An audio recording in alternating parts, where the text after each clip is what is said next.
Hello, good people of the interwebs. I don't know what the hell kind of accent that was I was trying to do. But today is Tuesday, August the 13th, 2013. A lot of 13s. And are you ready for some news? Because I know I am. First up for you, a story that hits a little close to home, if you know what I mean. If you happen to live or be visiting Scandinavia, and you also happen to be of the male persuasion, then you may want to be on the lookout for some of the fish that they've got down there right now. They've got a fish down there called a pacu, and it's generally known to be the vegetarian cousin of the piranha. Fish with teeth just creep me out. Now these guys are native of South America, and it's unclear exactly how they got to Scandinavia, but they are wreaking havoc on those that would choose to skinny dip around Scandinavia. A favorite snack for these guys is nuts that happen to fall in the water, so you can probably already see where this is going. If you get in the water without your bathing suit, they might mistake your nuts for the type that they want to eat. Oh! So there you go, Scandinavia. A good reason for your men to cover the junk up when they go in the water. And now we all know that drinking and driving is a bad thing to do. Yet unfortunately, drinking and driving is not all that uncommon. However, this next man took it to an epic new level. 23-year-old Devin Langford was pulled over by the Indian River County Sheriff's Department for speeding, and the officer happens to notice that his eyes are red and glassy, and his speech is slurred just a little bit. And he also has a lot of empty beer cans in the truck. The officer did get him out of the vehicle and perform some sobriety tests, which he obviously failed. So the officer takes the next step in the process and places him in those lovely metal bracelets. They're en route back to the police station where Langford is being charged with DUI, and then Langford does something of epic proportions which landed him on weird news today. Anybody that's ever gotten really drunk knows one thing you have to do quite often is go to the bathroom. Langford informed the officer while he was in the back of the car that he did need to step out to take care of business really quickly, but the officer told him that he was just going to have to hold it and wait. He then manages to get his handcuffs in front of his person,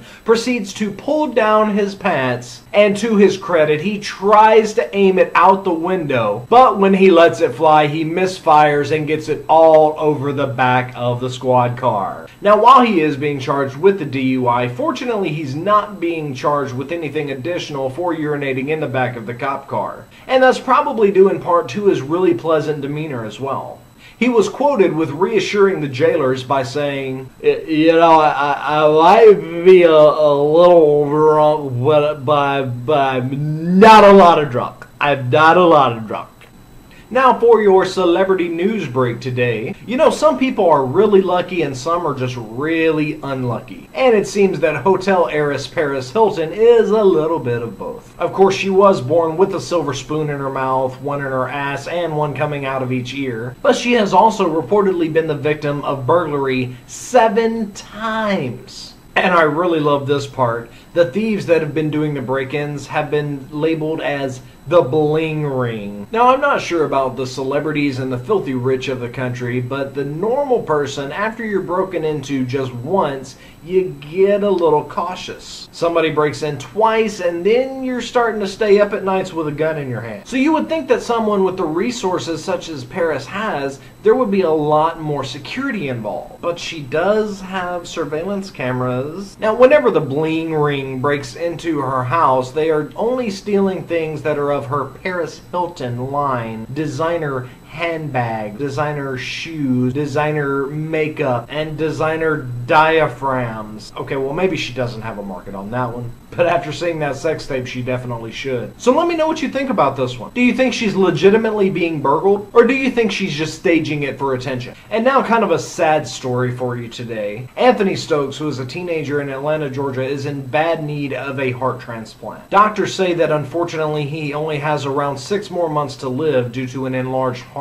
However, Children's Healthcare of Atlanta is denying him the opportunity to be a transplant patient. They're saying that he has failed his pre-transplant evaluation due to non-compliance. Now, generally, non-compliance would indicate someone who fails to go to treatment or doesn't take their medication. However, in this case, Stokes' family believes that it's due to his low grades. And it is also mentioned that he has had some run-ins with the law as well. So this brings up some really great questions regarding the morality of situations like this. Since he has low grades in school and has had run-ins with the law, does that make him a troublemaker who is undeserving of receiving a transplant? Or should he be given a second chance at life and receive a transplant, thus allowing someone else not to receive it? Let me know what you think in the comments below. And coming out of the great state of Florida again for you today, 43-year-old James Patrick Andrews of St. Petersburg goes into a bank and tries to use his ATM card to get some money. He finds out that there's no money in his account. So does he A, feel a little bit down and just walk off, B, realizes he needs to use better money management skills, or C, rob the bank? Well, since the news story made its way to me, I bet you can guess which one he picked. That's right, he gets mad that he doesn't have any money in his account, so he goes into the tellers and asks them why. He then passes a note to the teller demanding $1,000.